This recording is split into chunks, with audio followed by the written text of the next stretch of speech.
આજે આપણે છીએ ધરમપુરના ખાંડા ગામે કે જ્યાં આદિવાસી લોકોનું રહેણાંક છે। તો આપણે આજે તમને બતાવવાનું છે કે આદિવાસી લોકોની દિનચર્યા કેવી હોય છે અને તે લોકોનું રહેવાની વ્યવસ્થા કઈ રીતે હોય છે, તે લોકો તેનો દિવસ કઈ રીતે કાઢે છે।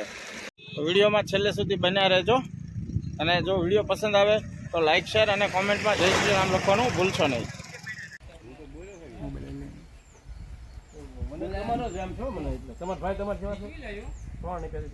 મકાભાઈ, હા બસ મકાભાઈ છે, આ બાજુ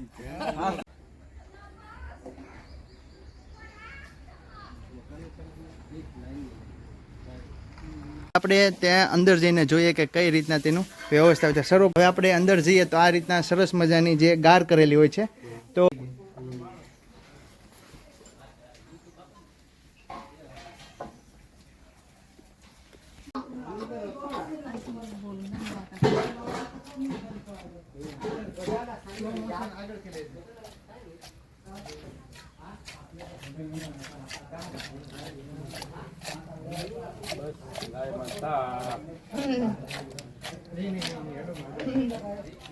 ભડકે એટલે નગર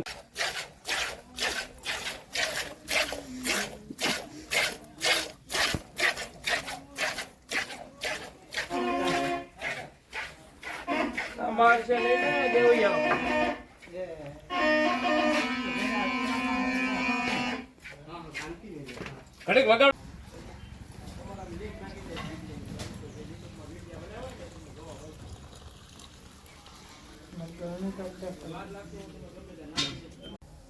ગાય માતાના દર્શન કરીને હવે આપણે જઈ રહ્યા છીએ અહીંયા રૂમ જોવા માટે। સર્વપ્રથમ તો આપણે અહીંયા પેલા સરસ મજાનો એક ત્રિકોણ આકારનો જે ઓસરી ટાઈપનું બનાવેલું છે। ત્યાર પછી અહીંયા જોઈએ ને તો સરસ મજાનું નળિયામાં જે આખું ઘર બનાવવામાં આવેલું છે, તેમાં પણ તમે ચારે બાજુ જોવો ને તો ગારનો જ ઉપયોગ કરવામાં આવેલો છે। અને બંને સાઈડ સામેની તરફ પણ તમે બે મકાન જોઈ રહ્યા છો। એ રીતના બે જગ્યાએ બે મકાન છે। અને અહીંયા મેં તમને વાત કરી એમ કે આ જગ્યા ઉપર વધારે કયા નૃત્યનો કયા વાજિંત્રનો ઉપયોગ કરવામાં આવે છે તે અહીંયા દાદા પાસે ટન છે। તો આપણે દાદા સાથે પણ વાતચીત કરશું અને ત્યાં વાજિંત્ર વગાડીને પણ તમને બતાવશે।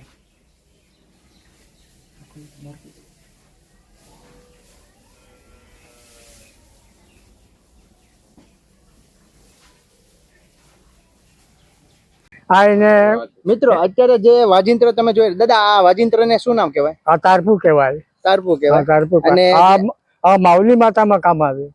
માવલી માતામાં ઓગાડે એટલે બહુ ઢૂંઢે, આ દેવ ચડી જાય, બહુ ઢૂંઢે।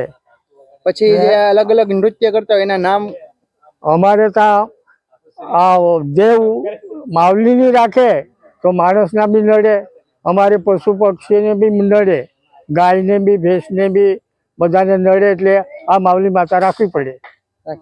તો આપણને દાદા એકવાર વગાડીને સંભળાવશે। પકડી રાખો।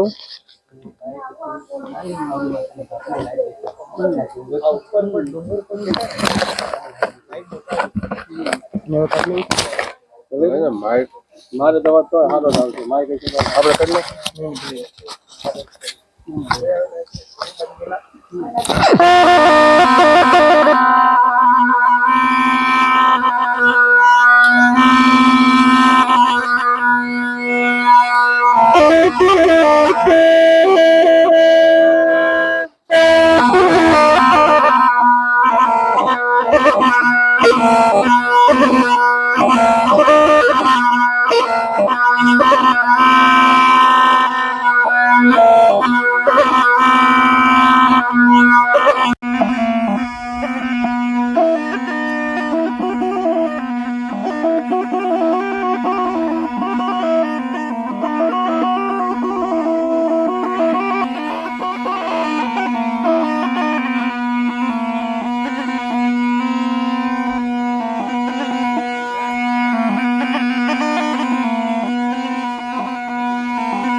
એક એવી વસ્તુ બતાવવા જઈ રહ્યો છું જ્યાં ખેતરમાં કાદો કરવા માટે જે મશીનમાં ટ્રેક્ટરમાં ઉપયોગમાં આવતો આ મશીન ટાઈપનું છે.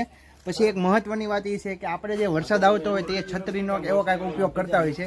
તો અહીંયા એક એવું લાકડાનું હુંપડું બનાવવામાં આવે છે. તે આ સરસ મજાના હુંપડાથી જે પલ્લે નહીં ભીંજાય ને તે આવું બનાવવામાં આવેલું છે હુંપડા.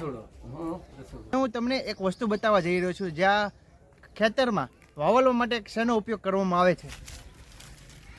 આ મશીનનો ઉપયોગ કરવામાં આવે છે. આ હાથના મદદથી થાય છે, કોઈ પણ ઇલેક્ટ્રિક વસ્તુથી આ નથી. જુઓ મિત્રો, આપ નિહાળી રહ્યા છો પવિત્ર ડુંગરમાળા.